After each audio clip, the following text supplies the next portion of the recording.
ओम शांति। 20/6/26 की मुरली है। बाबा कहते हैं, मीठे बच्चे, तुम्हारे पास अविनाशी ज्ञान रत्नों का अथाह खजाना है, तुम उसका दान करो। तुम्हें दर से कोई भी वापस जाना नहीं चाहिए। बाबा कह रहे हैं हमारे पास क्या है, बाबा ने ज्ञान रत्न जो दिए हैं अविनाशी, जो कभी ख़त्म नहीं होते, वो ज्ञान रत्नों का हमें दान करना है। जैसे बोलते भी है ना कि कोई कुछ मांगने के लिए आता है द्वार पे, तो उसको भक्ति में भी कहते हैं और हद में कहते हैं ना, लौकिक में भी, कि उनको वापस ऐसे ही मत भेजो, कुछ भी उनको देकर भेजो कोई मांगने आता है तो वैसे ही बाबा कहते हैं कोई भी आए तो तुम उनको ज्ञान रतन जरूर दो। ये अविनाशी ज्ञान रतन है, अगर उस समय उसको टच भी नहीं किए तो बाद में उसको जरूर वो फलीभूत होगा। प्रश्न है, सर्व संबंधों की सैकरीन बाप अपने बच्चों को कौन सी श्रीमत देते हैं? बाबा कौन सी श्रीमत देते हैं? मीठे बच्चे, अपना बुद्धि योग सब तरफ से हटाए, एक मुझे याद करते रहो। दुनिया की कोई भी वस्तु, विस्त्र संबंधी आदि याद न आए, क्योंकि इस समय सब दुख देने वाले हैं। विश्व का मालिक बनना है तो जरूर 63 जन्मों का हिसाब किताब चुकतू करने की मेहनत करनी पड़े। सब कुछ भूल अशरीरी बनो, तब हिसाब किताब चुकतू हो।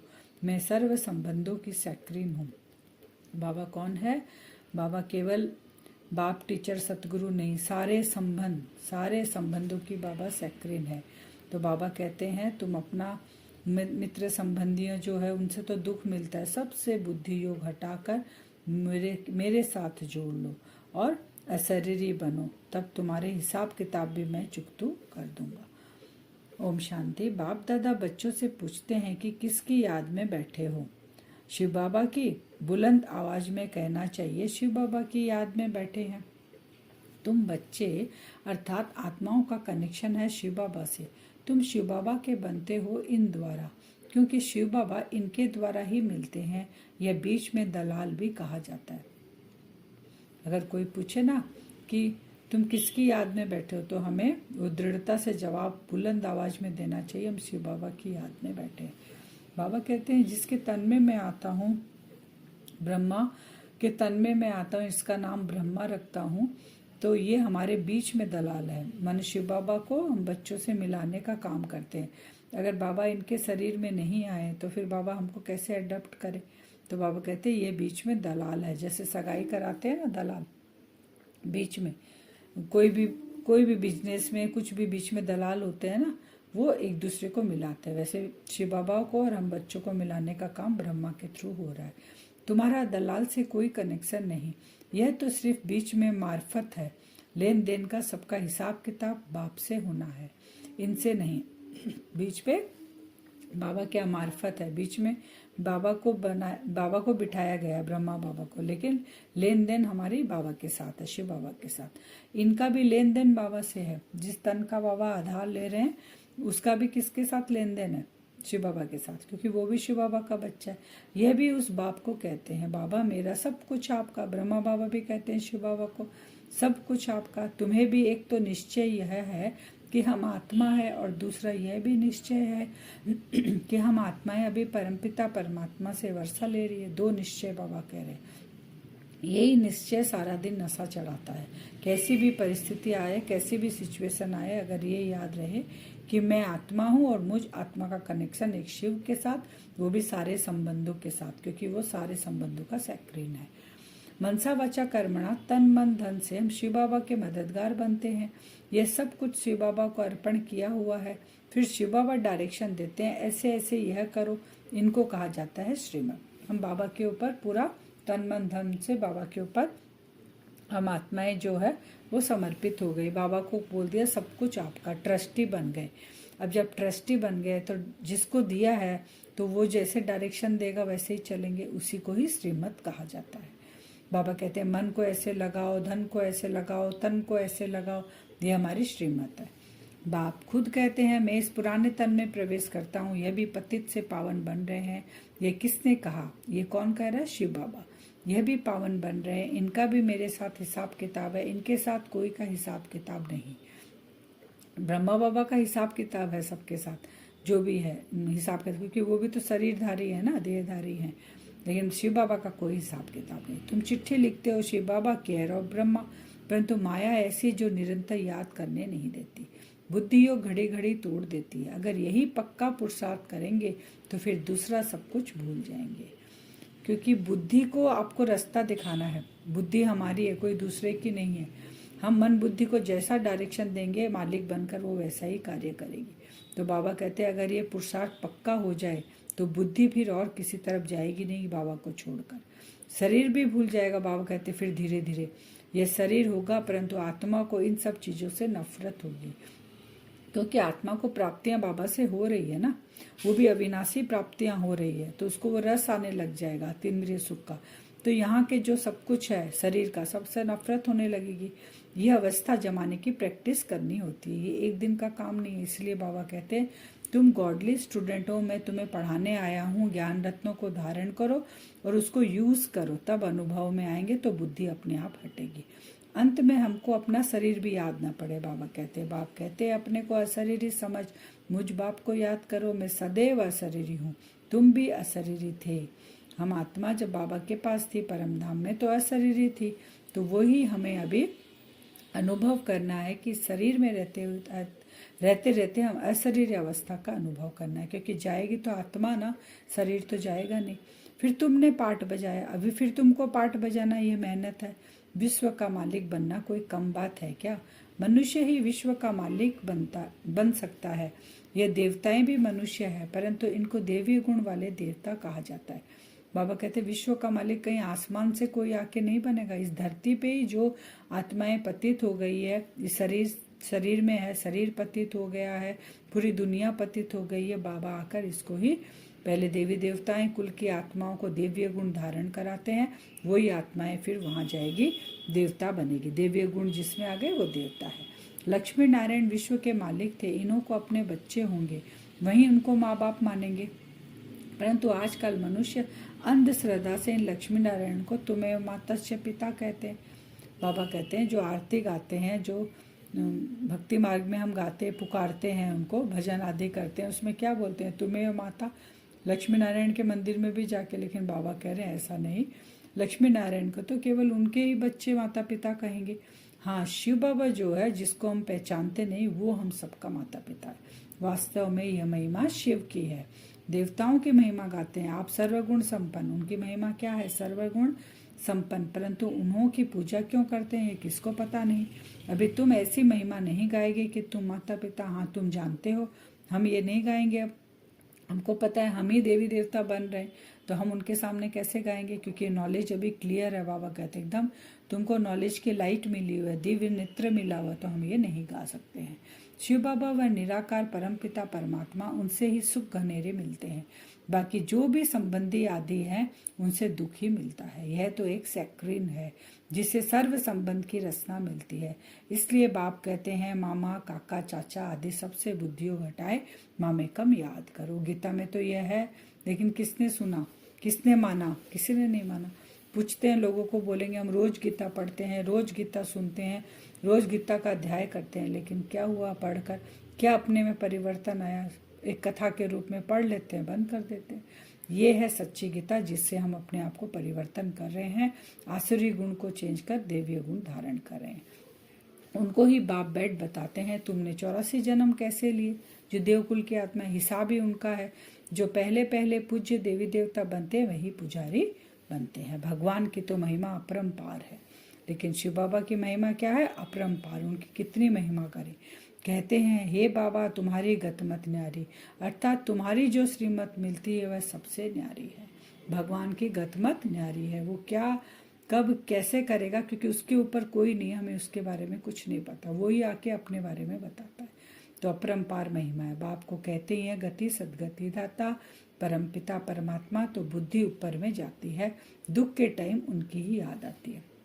अब देखिए सही प्रैक्टिकल है ये। घर में अगर कोई बड़ी आफत आ गई है या किसी के साथ कुछ घटना घटित हो गई है, जिन देवी देवताओं को पूजा करते हैं, सामने मूर्तियां हैं, पर उनको बोल बोल के वो थक चुके हैं, उनका दुख से दूर नहीं हुआ, तो लास्ट में बुद्धि ऊपर की तरफ ही जाती है। हे ऊपर वाला, हे ईश्वर भगवान, आके मुझे इस दुख से छुड़ा। तो जो उनको एकदम विश्व का मालिक बना दो। बाबा क्या करते हैं, उन बच्चों को विश्व का मालिक बता। तुम्हारे पास अथाह ज्ञान धन है, बाबा कहते हैं इतना कोई के पास नहीं। तुम्हारे पास सबसे साहूकार वह है जिनके पास बहुत ज्ञान रतन बुद्धि में भरे हुए हैं। कोई भी आए तो तुम उनकी झोली भर दो। तुम्हारे पास इतना खजाना, सिर्फ यह बोर्ड लगा दो, आओ तो हम आपको सदा सुखी स्वर्ग का वारसा पाने का रास्ता बताएं। बाबा कहते बोर्ड में लगाकर रख देना चाहिए, तो आत्माएं जाती आती पढ़े, दुखी तो सभी हैं, तो जरूर आके पूछेंगे, तो हम उनको फिर ये ज्ञान रतन दे सकते हैं। बाबा बताए कोई भी आए उनको रास्ता बताए जो बेड़ा पार हो जाए। तुम्हारे पास बहुत भारी धन है। कौन से धन है हमारे पास? ज्ञान रतन, जो बाबा बोलते एक एक रतन का लाखों रुपया है। मैंने उससे भी कन्वर्ट नहीं कर सकते, बाबा बोलते गिन ही नहीं सकते। एक एक वर्षन परमात्मा के महावाक्य है जो हम उनको सुनाते हैं। शास्त्रों में तो कितनी दंत कथाएं लिख दी है, गाते भी है, राम राजा राम प्रजा धर्म का उपकार है। फिर कहते हैं राम की सीता चुराई गई, बंदरों की सेना ली। आगे खुद भी पढ़ते थे, कुछ भी समझते नहीं थे। ब्रह्मा बाबा भी पढ़ते थे, क्योंकि सभी पढ़े, हम भी पढ़े, हम जो ब्राह्मण बने सभी पढ़ते थे हम। लेकिन समझ में किसी किसी को यहाँ पे भी प्रश्न होता था, लेकिन कोई ऐसा नहीं जो उसका क्लियर कर सके। वो प्रश्न क्वेश्चन मार्क के रूप में ही रहता।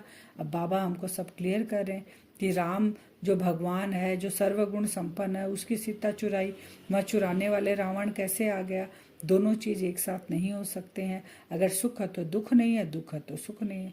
बंदरों की सेना ली, क्या भगवान में इतना पावर नहीं जो खुद ही सीता को ला सके? बहुत कुछ बाबा कहते हैं उसमें लिखा हुआ है। अब कितना समझ में आता है, कितनी वंडरफुल बातें लगती है अब पढ़ते हैं तो। बाप कहते हैं मुझे प्रकृति का आधार लेना पड़ता है।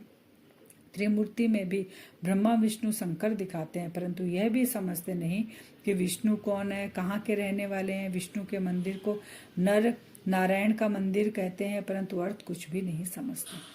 बाबा कहते हैं त्रिमूर्ति कहाँ है? ब्रह्मा अभी प्रजापिता ब्रह्मा के रूप में पाठ बजा रहे, विष्णु सतयुग में आएंगे, कृष्ण के ही बड़े रूप जब स्वयंवर होगा लक्ष्मी के साथ, शंकर हमारी ही जब तपस्या रूप अंतिम समय आएगा, वो हम शंकर की अवस्था हो जाएगी। तो बाबा कहते हैं मंदिर में, विष्णु के मंदिर में लिखते हैं नर से नारायण का मंदिर कहते हैं। कैसे? क्योंकि विष्णु की आत्मा जो थी ब्रह्मा तन में नर थी, साधारण मनुष्य थे। परमात्मा आकर उनको नारायण बनाते हैं, पावन बनाते हैं, इसलिए नर नारायण का मंदिर कहते हैं। परंतु अर्थ कुछ भी नहीं समझते।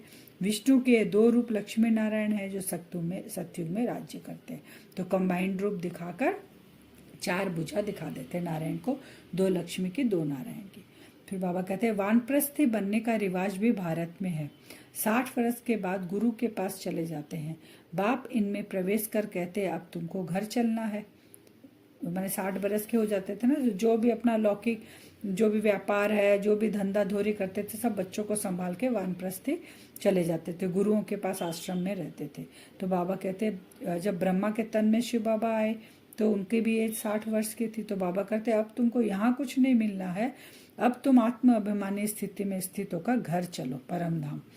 बाबा कहते हैं ये ज्ञान डांस होती है। वो लोग फिर डमरू दिखाते हैं, शंकर को दिखाया ना डमरू, शिव के हाथ में डमरू दिखाते कि डमरू बजा, और वो डांस के। बाबा कहते हैं डमरू ज्ञान की बजरी है जिससे हम डांस करते हैं, मनी मन आनंद उमंग उत्साह सारा दिन बना रहते हैं। मुरली के अगर 2 पॉइंट भी हम मंथन करते हैं तो अब सूक्ष्म वतनवासी शंकर डमरू कैसे बजाएंगे? बाबा कहते हैं बाप ने समझाया तुम बंदर मिसल थे, तुम बंदरों की सेना ली, तुम्हारे आगे बाबा ज्ञान का डमरू बजा रहे हैं। बाबा कहते हैं बंदर मिसल जो कहावत है, कथाएं लिखी हुई है, तुम जो मनुष्य थे तुम्हारी बुद्धि बंदरों जैसे हो गई। बंदर जो होते हैं वो 5 विकार से भरपूर होते हैं। हम आत्माएं, जो मनुष्य आत्माएं अभी की कैसी हो गई, इतना हमारे अंदर विकार भर गया। वो बंदरों जैसी आत्माओं को बाबा मंदिर लायक बनाते हैं, मंदिर में बिठाते हैं, इतने दिव्य गुण देते हैं उन आत्माओं को। तो बाबा कहते हैं मैं क्या डमरू बजाया? ज्ञान का डमरू बजाया, जिसको सुनते सुनते तुम नर से नारायण बन गए। तुमको ज्ञान देते अभी तुम्हारी सूरत और सीरत दोनों पलट रही है। बाबा कहते हैं काम चिता पर बैठ तुम काले हो गए, अब ज्ञान चिता पर बिठाए, सूरत और सीरत दोनों पलटाए, सांवरे से गोरा बाबा बना देते हैं बच्चों को। आज का वरदान है सदा बिजी रहने की विधि द्वारा व्यर्थ संकल्पों की कंप्लेन को समाप्त करने वाले संपूर्ण कर्मातीत भव। बिजी रहना, जितना बिजी रहेंगे व्यर्थ संकल्प आएंगे ही नहीं। और हमारी कर्मातीत अवस्था हो जाएगी। कर्मातीत अवस्था व्यर्थ संकल्प ही नहीं बनने देते हैं। विस्तार है, संपूर्ण कर्मातीत बनने में व्यर्थ संकल्पों के तूफान ही विघ्न डालते हैं। इस व्यर्थ संकल्पों की कंप्लेन को समाप्त इस व्यर्थ संकल्पों की जो कंप्लेन हम करते हैं ना बाबा के, उनको समाप्त करने के लिए अपने मन को हर समय बिजी रखो। समय की बुकिंग करने का तरीका सीखो। जैसे कहीं जाते हैं तो बुकिंग करते हैं ना, पहले से कहीं घूमने जाएंगे 15 दिन का बुकिंग हो गया, और कोई मीटिंग है तो ये मेरा बुकिंग हो गया। जो बहुत बिजी होते हैं तो बाबा कहते हैं तुम भी बिजी हो, बहुत बिजी हो, क्योंकि तुम्हें विश्व का कल्याण करना है। तो तुमको किस किस में, मीटिंग में, प्रोग्राम में तुमको बिजी रहना है, वो बाबा बता रहे हैं। सारे दिन में मन को कहाँ कहाँ बिजी रखना है, प्रोग्राम बनाओ। रोज अपने मन को 4 बातों में बिजी रखो, बाबा कहते हैं। एक है मिलन, सारा दिन बाबा से रूह रिहान चलती रहे। दूसरा है सेवा, सेवा में भी बाबा से रूह रिहान चलेगी। तीसरा है मगन, बाबा में मगन हो जाएं। जब मगन हो जाएंगे तो लगन ऐसी लगेगी कि मन बुद्धि वहां से हटेगी नहीं। तो व्यर्थ आएगा कहाँ से? व्यर्थ तो आके देखेगा हम तो मगन है, वो तो वैसे ही भाग जाएगा, तो कंप्लेन समाप्त हो जाएगी। स्लोगन है, सफलता को परमात्मा बर्थ राइट समझने वाले ही सदा प्रसन्नचित रह सकते हैं। सफलता को, हमारी जो सफलता है ये बाबा ने दी है, मेरा बर्थ राइट है। असफलता हमारे ब्राह्मण जीवन में है ही नहीं। अगर ये पक्का हो गया तो हम प्रसन्नचित रह सकेंगे। अव्यक्त इशारे, सदा हर्षित रहने के लिए अपने नेचर को सरल बनाओ, सहनशील बनाओ। सरलता लाने के लिए सिर्फ एक बात ध्यान पर जरूर रखनी है, अपनी स्थिति स्तुति के आधार पर न लो। कई बच्चे कर्तव्य के फल की इच्छा ज्यादा रखते हैं, इसलिए जब स्तुति नहीं होती तो स्थिति हलचल में आ जाती है। बाबा कह रहे हैं सरल, और तुम्हारे अंदर अगर सरल और सहनशील है, तुम सहनशीलता है, तो जो भी कार्य हम करते हैं, सेवा करते हैं, उसका फल का ध्यान नहीं रखे क्या मिलेगा, और मेरी स्तुति हो, मेरा मान करे सब, ये अगर हम याद रखेंगे तो हलचल में आएंगे। निंदा होती है तो निधन के बन जाते हैं, क्योंकि निंदा अगर मिल गई तो फिर एकदम पट में गिर जाते हैं और हलचल में आ गए। अपने स्टेज को छोड़ धनी को भी भूल जाते हैं, इसलिए स्तुति के आधार पर स्थिति नहीं रखना। कोई स्तुति करे तो हम उड़ेंगे और कोई निंदा करे तो हम जमीन में गिरेंगे, ऐसा नहीं। बाबा कहते धनी को, माने शिव बाबा को भूल जाते हैं। जो मेरा धनी है उसको भूल जाने के कारण ऐसी सिचुएशन होती है मन की। अब हम वरदान से योग करेंगे। अपने आप को देखेंगे, भ्रकुटी सिंहासन पर मैं आत्मा बैठी हूँ।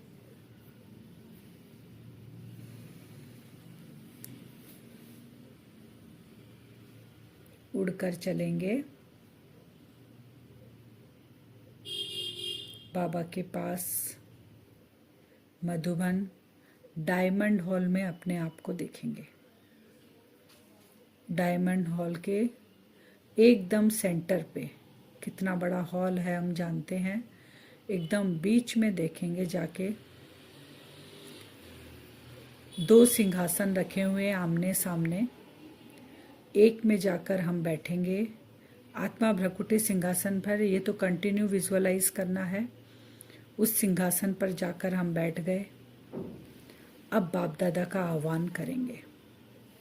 बाबा, परम धाम छोड़कर बाप दादा आप इस डायमंड हॉल में अपने इस मीठे सिकिलदे बच्चे के पास कुछ क्षण के लिए पहुंचो। बाबा, मेरा संकल्प पहुंचते ही बाप दादा नीचे उतर रहे हैं। पहुंच गए डायमंड हॉल में। मेरे सामने जो बाबा की सिंहासन, जो चेयर लगा हुआ था बाबा का, इतना सुंदर, बाबा उस पर बाप दादा आकर बैठ गए। हम सामने बैठे हैं। बाबा की दृष्टि केवल मुझ आत्मा पर, उस हॉल में, और कोई नहीं। विजुअलाइज करते रहें।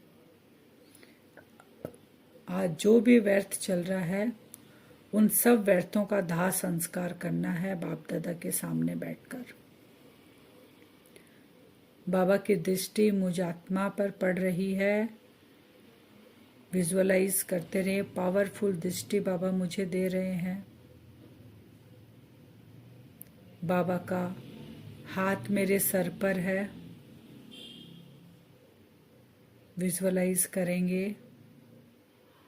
हाथों से मैं आत्मा चार्ज हो रही हूँ, बाबा की दृष्टि से मैं चार्ज हो रही हूँ।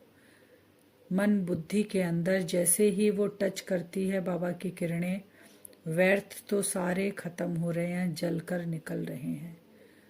उसका अंश का वंश भी नहीं, सब कुछ बाबा खत्म कर रहे हैं। अब बाबा को बोले, बाबा मुझ आत्मा को अपने साथ इतना बाबा मुझे व्यस्त रखो। आप एकदम मेरा हाथ मत छोड़ो। सारा दिन आप मुझसे रूह रिहान करो कि व्यर्थ मेरे पास आए ही नहीं। ये बात सुनते ही देखें बाबा के हाथों से एक पावरफुल किरणें निकलकर मुझ आत्मा के जो सूक्ष्म शरीर में हम बैठे हैं उस आत्मा को पूरा कवर कर रही है। ट्रांसपेरेंट कवर एक मेरे ऊपर चारों तरफ से हो गया। बाबा मुझे दृष्टि दे रहे हैं और मैं बाबा को देखते देखते मीठी मीठी बातें करने लग गई। बाबा कितनी भाग्यशाली हूँ मैं, आप मिले बाबा, आपने मुझको अपनाया, इतनी बड़ी दुनिया में ढूंढ लिया। कितनी खुशनसीब हूँ मैं, अपने भाग्य को देखें, बाबा से बातें करें, रूह रिहान करते रहें, बाबा की दृष्टि में खो जाएं। बाबा ने कहा, बच्चे जो भी सर्विस करते हैं, जो भी सर्विस यज्ञ की आपको मिलती है, सर्विस के साथ साथ ये रूह रिहान आपकी चलती रहे। मुझ आत्मा का ये पाठ पक्का हो रहा है। कोई भी कार्य करते हुए बाबा से रूह रिहान चलता रहे, जैसा अभी हम कर रहे हैं। एकदम रूह रिहान करते करते खो जाएं उस शिव परमात्मा की याद में, एकदम मगन अवस्था। लगन लग गई बस एक की, मेरा तो एक शिव बाबा, दूसरा न कोई। इस लगन में स्थित होकर 24 घंटे इस 4 जो बाबा ने हमें प्रोग्राम दिए हैं, इसके अनुसार ही मुझ आत्मा को अपनी दिनचर्या में शामिल करना है। बाबा को देखते देखते रूह रिहान कर रहे हैं। कोई भी कार्य में बाबा मेरे साथ है, रूह रिहान चल रही है। एकदम मगन अवस्था, मेरा तो कोई नहीं। सैक्रिन मिल गई मुझे सारे संबंधों की, सारे रस मुझे बाबा से ही मिल रहे हैं। उसकी लगन में खो जाएं। यही वाइब्रेशन पूरे मधुबन में फैल रहा है कि भगवान आ चुका है। सारी आत्माएं दौड़ दौड़ कर मधुबन पहुंच रही है, भीड़ लगी है आत्माओं की।